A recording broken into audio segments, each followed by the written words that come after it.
Next sum, chapter 3 exercise 3.5 first sum second part. Simplify p square minus 10p plus 21 by p minus 7 into p square plus p minus 12 by p minus 3 whole square.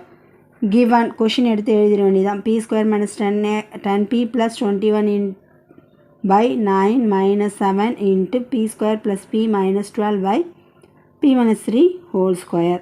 To find என்ன கண்டுபிடிக்க போகிறோம், simplify பண்ண போகிறோம். So simplify தான் to ஃபைண்டில் எழுதுவோம்.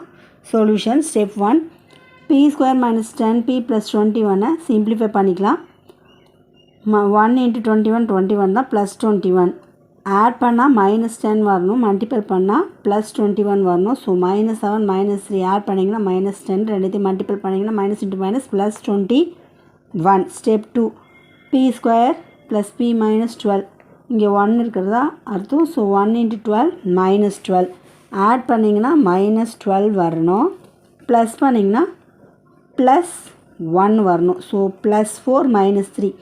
எப்போயுமே addition சப்ட்ராக்ஷனில் நம்ம பெரிய நம்பருடைய சைன் தான் யூஸ் பண்ணுவோம். ஸோ 4 கொடுத்துருக்கான், ப்ளஸ் 4 மைனஸ் 3 ரெண்டுத்தையும் மைனஸ் பண்ணிங்கன்னா 1.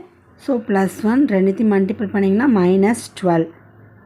இப்போ ஸ்டெப் 3ல் கொஷின் எழுதிட்டு ரெண்டுத்தையும் சப்ஸ்டியூட் பண்ணிக்கலாம். p square minus 10p plus 21 p minus 7 p minus 3 எழுதிக்கலாம். p minus 7 அப்படியே வந்துடும். Into p square plus p minus 12 p plus 4 into p minus 3 எழுதிக்கலாம். by p minus 3 whole square அப்படியே இருக்கும். இந்த whole squareக்கு இந்த p minus 3 கேன்சல் ஆகிடும்.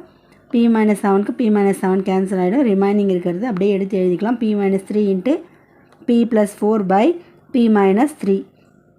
So again என்ன ஆகும், p minus 3க்கு p minus 3 கேன்சல், ரிமைனிங் இருக்கிறது தான் நம்மளோட answer. So p plus 4 result எழுதிடலாம். Simplified answer is p plus 4. எவ்வளோ ஈஸியாக இருக்குது, ஒர்க் அவுட் பண்ணி பாருங்கள். All the best.